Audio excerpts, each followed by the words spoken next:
Welcome to Stony Creek, located in wild and wonderful southern West Virginia, here in the heart of Appalachia, nestled between the Allegheny and the Blue Ridge Mountains.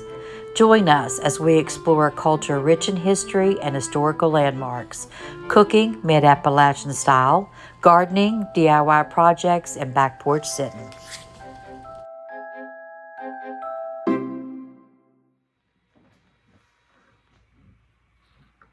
Hello everyone. Today is October the 18th. Today is Tim's birthday, so I thought that I would make him his favorite cake before going to work this evening. It is a chocolate cake and it has a secret ingredient. It is not my recipe. I can't take credit for it. It is found in this Mennonite cookbook, Country Style Recipes. And it is for delicious chocolate cake, basic, and it is a very good cake. Before my dad passed away with cancer several years ago, I made this for him when I first got the book, and he said that it was absolutely the best cake he'd ever eaten. And my grandmother was an excellent cook, so I take that as a very high compliment. But again, I can't take credit for the recipe. It is found in a recipe book, and as you can tell, I have used it quite a bit. But anyhow, it's a beautiful day here in southern West Virginia. I mean, gorgeous. The sun is shining. What is the temperature? It looks like maybe it's in the 60s. So maybe you can get outside and enjoy it just a little bit. I hope that maybe I can before going to work this evening. We'll see. Anywho, join me in making the cake for Tim's birthday. Okay, so we're going to start by greasing our pan. I just use a piece of parchment paper and get my shortening. I use shortening. You could use butter if you wanted. I just find that the shortening works very well. I'm a fan of shortening. It makes the best biscuits.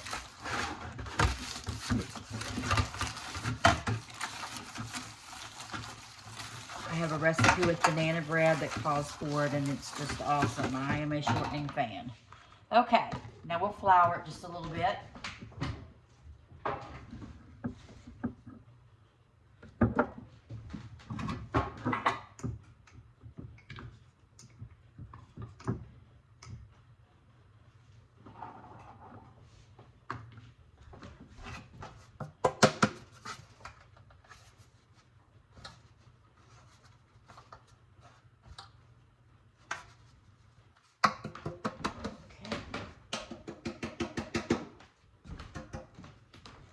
Now, since this is a chocolate cake, if you wanted to use cocoa powder so that the white of the flour wouldn't stand out on the bottom of the cake, that's perfectly fine too.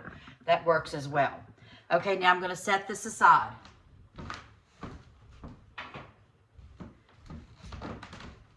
And we're going to get busy mixing our cake.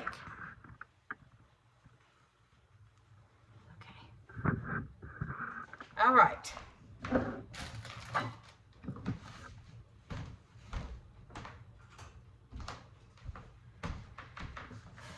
Okay. So we're going to mix our dry ingredients together.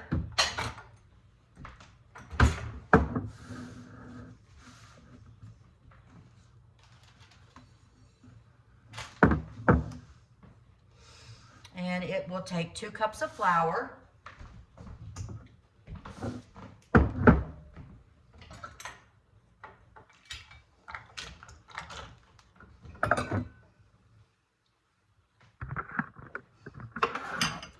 Let me get you better situated where you can see everything that's going on maybe.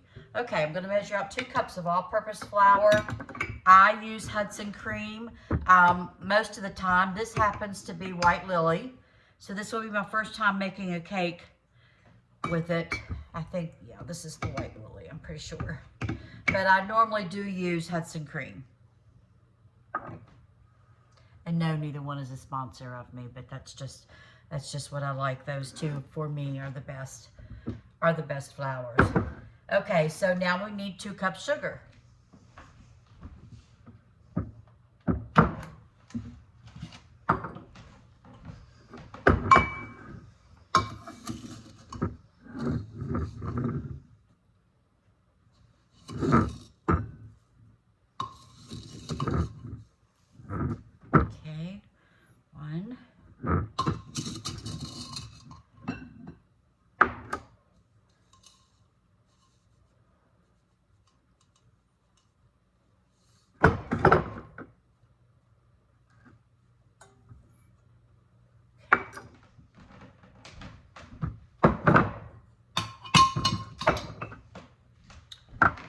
Okay, we're going to need a half a teaspoon of salt.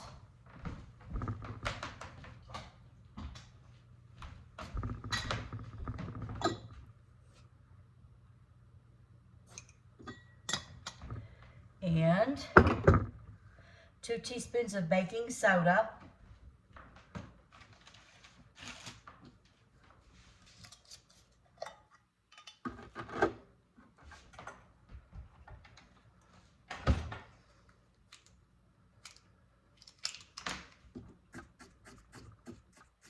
I'm sure many of you will recognize the old Tupperware measuring spoons.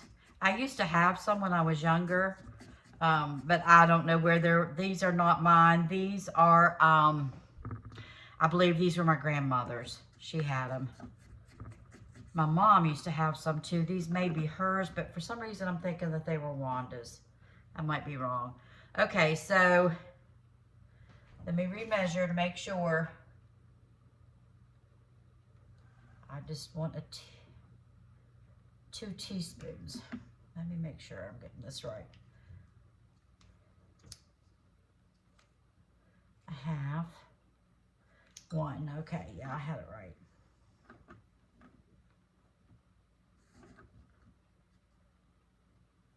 Okay, there's our soda.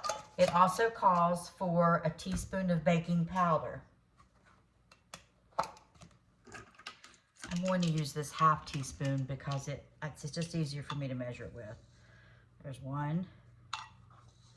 2 halves make a whole. Okay. And now for the last dry ingredient, we're going to use 2/3 of a cup of cocoa powder.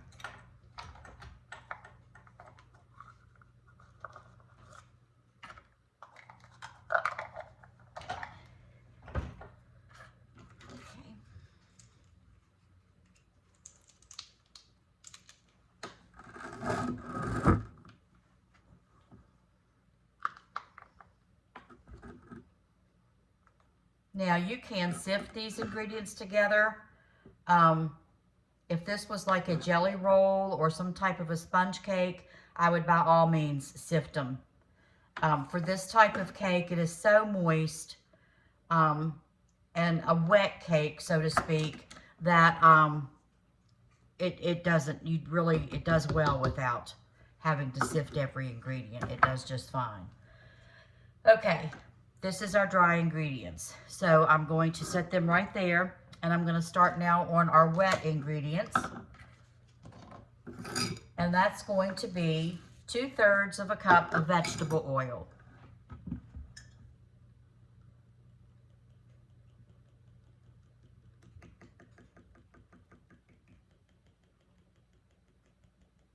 Now, I already have 1 egg in here, and the reason that I already have 1 cracked in my bowl is because I broke it. So I needed to get it in the bowl right away, and I'm running out. I only have 2 left, so I didn't want to waste it. So 1 egg is already cracked in here. So we'll add the oil to it. 1 cup of milk.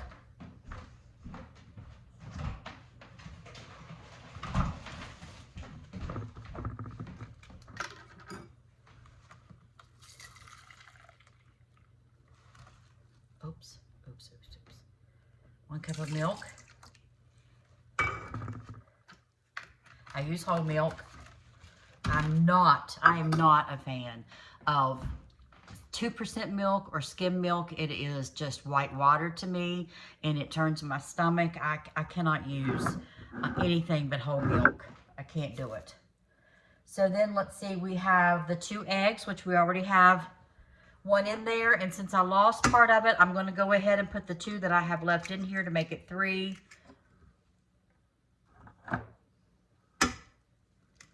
Simply because I really didn't have, I felt like 2 full eggs. So then we're going to add a teaspoon of vanilla.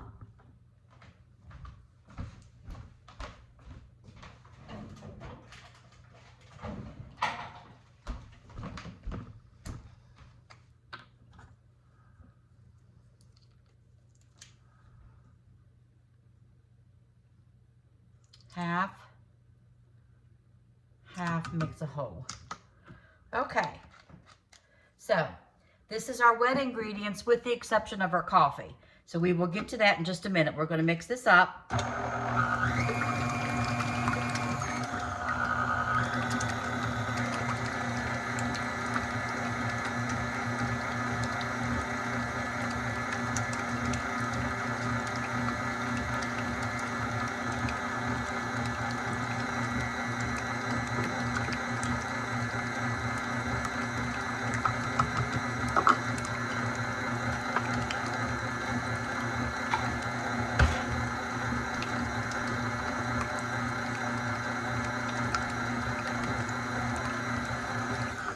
Okay, what I'm going to do now before I add the coffee is I'm going to add my dry ingredients just a little bit at a time.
Okay, I'm going to get my coffee because it's hot. You want to add just a little bit at a time. So I've still got some few dry ingredients, and then I'm going to alternate the hot coffee with the rest of my dry ingredients.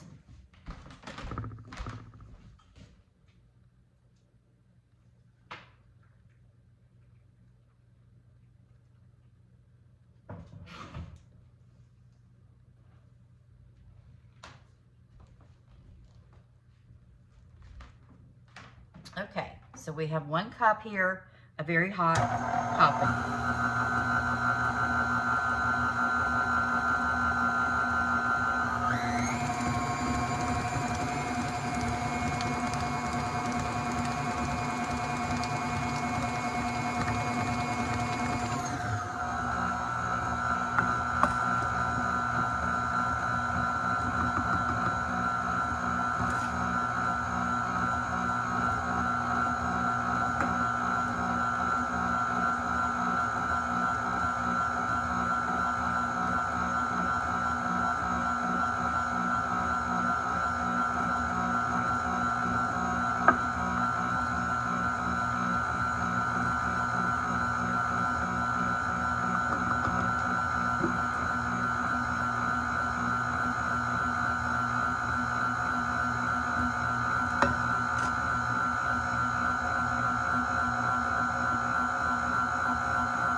Okay, we're going to scrape our bowl down.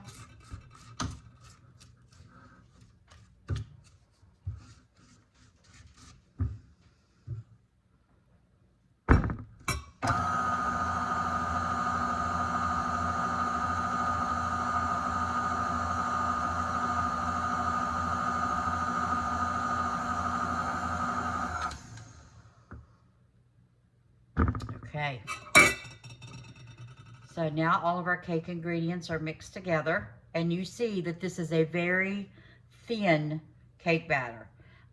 You can't cook this in like a tube pan, because you can a bundt, but not a tube pan, because it would tend to leak out the bottom. It's so thin. Very, very moist cake. It's a very delicious cake. So we'll get this in the oven, and then we're going to make a chocolate ganache topping for it.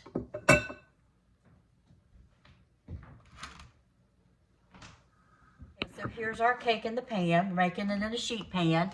As you can see, again, it's very thin batter, and trust me, it's delicious. So we're going to bake this in a 350-degree oven. It says 40 to 45 minutes for the sheet pan. I'm sorry, I apologize, I read it wrong. 30 to 35 minutes for the sheet pan. So let's get this in the oven. Okay.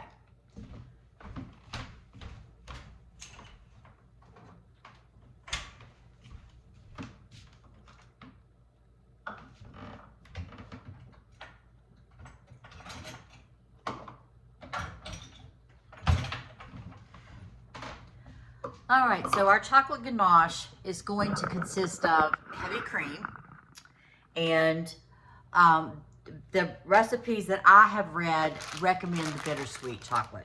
So we're going to go with the 12 ounce of bittersweet chocolate. We're going to go with a cup of heavy cream. We're going to heat the heavy cream just warm enough to melt our chocolate.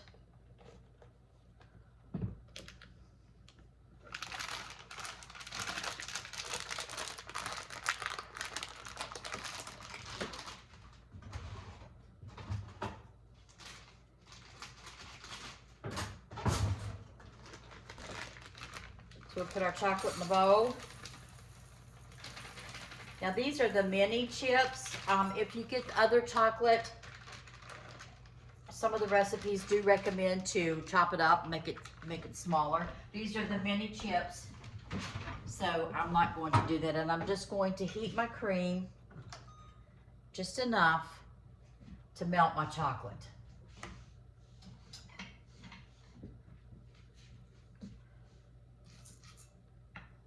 Quality control, I gotta taste one.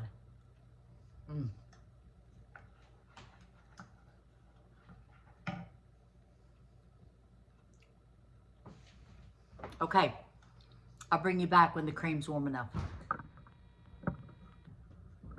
All right, my cream is up. You can see that it's warm enough that it will melt my chocolate. So we're gonna pour it over here on our chocolate. This is 1 cup of cream to 12 ounces of mini chocolate chips.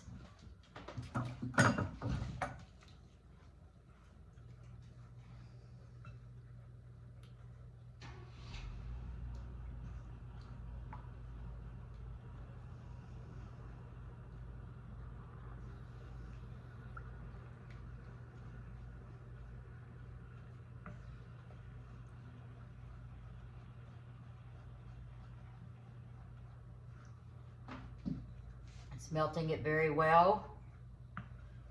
All you have to do is incorporate it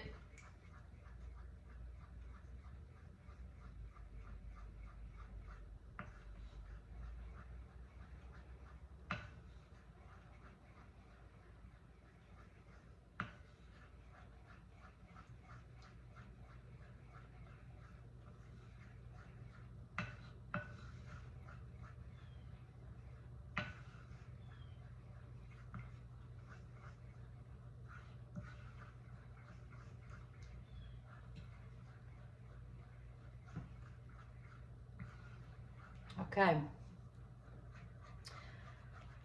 As you can see, all of my cream and chocolate has been incorporated together.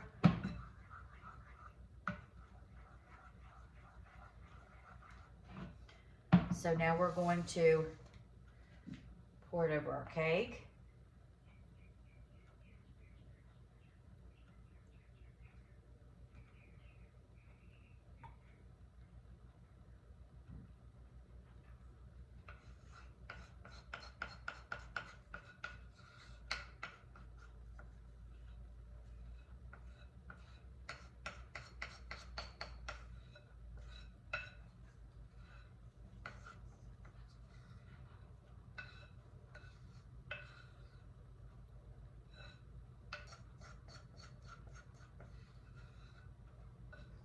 Okay.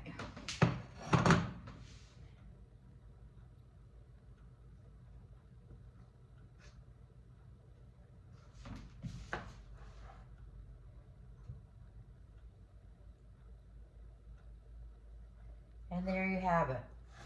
A simple, easy, elegant,